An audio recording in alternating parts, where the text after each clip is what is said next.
ನಿನ್ನೆ ಹೇಳೈತ್ರಿ ಅವನೇ ಅವ್ರಿಗೆ ಸೇರಿಸ್ಬೇಡ ಅಂತೇಳಿ.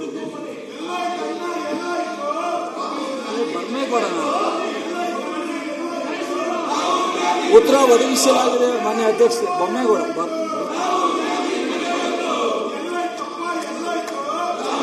ಕೇಳಿ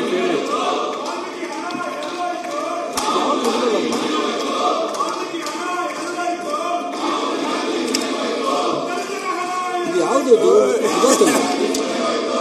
ಏನಿದು ಕ್ವಶನ್?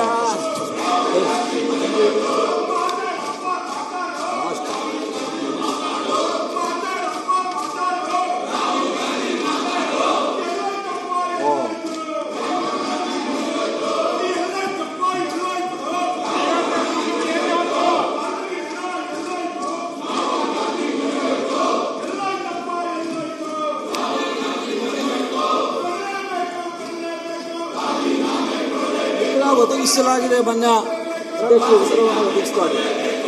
ಸನ್ಮಾನ್ಯ ಸಚಿವರೇ, ಮುಳವಾಡ ತೀರಾವರಿ ತಾವು ಈಗಾಗಲೇ 9 ಉಪ ಯೋಜನೆಗಳಿವೆ ಅಂತ ತಿಳಿಸಿದ್ದೀರಿ.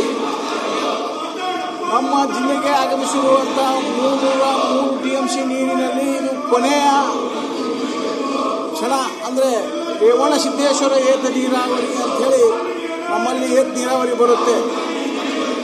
ಆದರೆ ಅಲ್ಲಿ ರೇವಣಸಿದ್ದೇಶ್ವರ ಏತ ನೀರಾವರಿ 28,000 ಹೆಕ್ಟೇರ್ ನೀರಾವರಿ ಇದೆ ಆಗುತ್ತೆ. ಆದರೆ ನಮಗೆ ಬರುವುದು ಕೇವಲ 6,000 ಹೆಕ್ಟೇರ್ ಮಾತ್ರ ಬರುತ್ತೆ. ಅದಕ್ಕೆ ಸನ್ಮಾನ್ಯ ಸಚಿವರಲ್ಲಿ ನಮ್ಮ ಕಳಕಳಿಯ ವಿನಂತಿ ಏನಪ್ಪ ಅಂದರೆ, ಈ ವಿತರಣಾ ಕಾಲುವೆಗಳ ಪೈಕಿ ಕೈಗೆತ್ತಿಕೊಳ್ಳಬೇಕಾಗಿರೋ ಬಾಕಿ ಕಾಮಗಾರಿಗಳು ಯಾವ್ಯಾವು ಅಂತ ಕೇಳಿದ್ದಕ್ಕೆ ತಾವು ಏನು ಬರೆಸಿರಿ?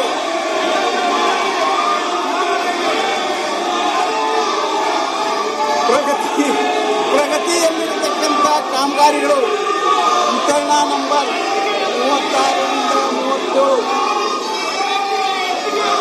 53ರಿಂದ 66, ವಿತರಣಾ ಕಾಲುವೆ 607, ಕೈಗೆತ್ತಿಕೊಳ್ಳಬೇಕಾದಂಥ ಬಾಕಿ ಕಾಮಗಾರಿಗಳು ವಿತರಣಾ ಕಾಲುವೆ 1.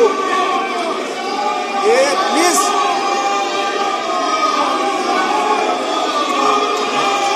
ಈ ವಿತರಣಾ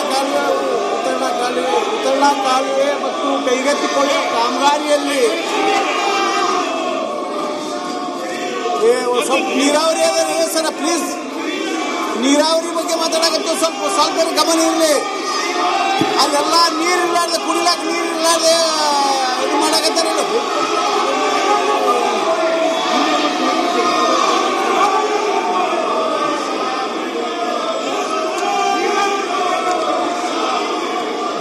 ವಿತರಣಾ ಕಾಲುವೆ 17, 18, 21ರಿಂದ 35, 35ರಿಂದ 17,408.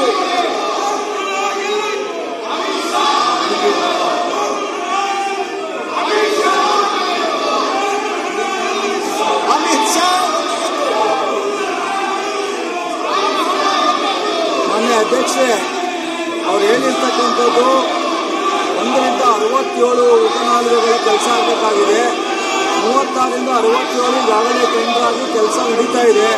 1ರಿಂದ 36 ಮೊದಲನೇ ಬಾರಿ ಟೆಂಡರ್ ಕರೆದಾಗ ಯಾರೂ ಗುತ್ತಿಗೆದಾರರು ಬಂದಿರಲಿಲ್ಲ. 2ನೇ ಸಾಲಿನೂ ಅದು ಇದಾಗಿದೆ. 3ನೇ ಸಾಲಿ ಬಂದಾಗ ಲ್ಯಾಂಡ್ ಅಕ್ವಿಷನ್ಗೋಸ್ಕರ ಭಾಳ ದಿವಸ ಪೆಂಡಿಂಗ್ ಇದ್ದಿದ್ದರಿಂದ ಅದನ್ನು ಒಂದು ಸ್ವಲ್ಪ ಡೆಫರ್ ಮಾಡಿದ್ರು. ಮುಂದೆ ನಾವು ಅದನ್ನು ತಗೊಂಡು ಮಾಡಬೇಕಾಗಿದೆ. ಅವ್ರು ಹೇಳ್ತಾ ಇರ್ತಕ್ಕಂಥದ್ದು ಕರೆಕ್ಟ್ ಇದೆ. ಅದರ ಕಾರಣಾಂತರದಿಂದ ಅದು ಕೆಲಸ ಟೆಂಡರ್ ಕರೆದರೂ ಸಹ ಯಾರು ಗುತ್ತಿಗೆದಾರರು ಬರದೇ ಇರೋದ್ರಿಂದ ನಿಧಾನ ಆಗಿದೆ.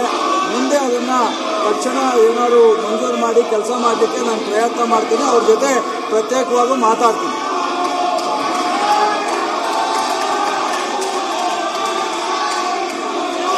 ಶ್ರೀ ಅಶೋಕ್ ಕುಮಾರ್ ರೈ.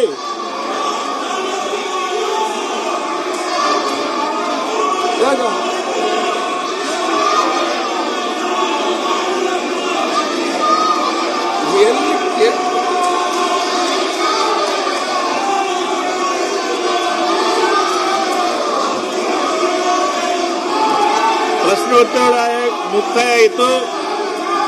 ಸದನವನ್ನು ಮುಂದೂಡಿ ಮತ್ತು 15 ನಿಮಿಷದಲ್ಲಿ ವಾಪಸ್ ಕೊಡೋಣ.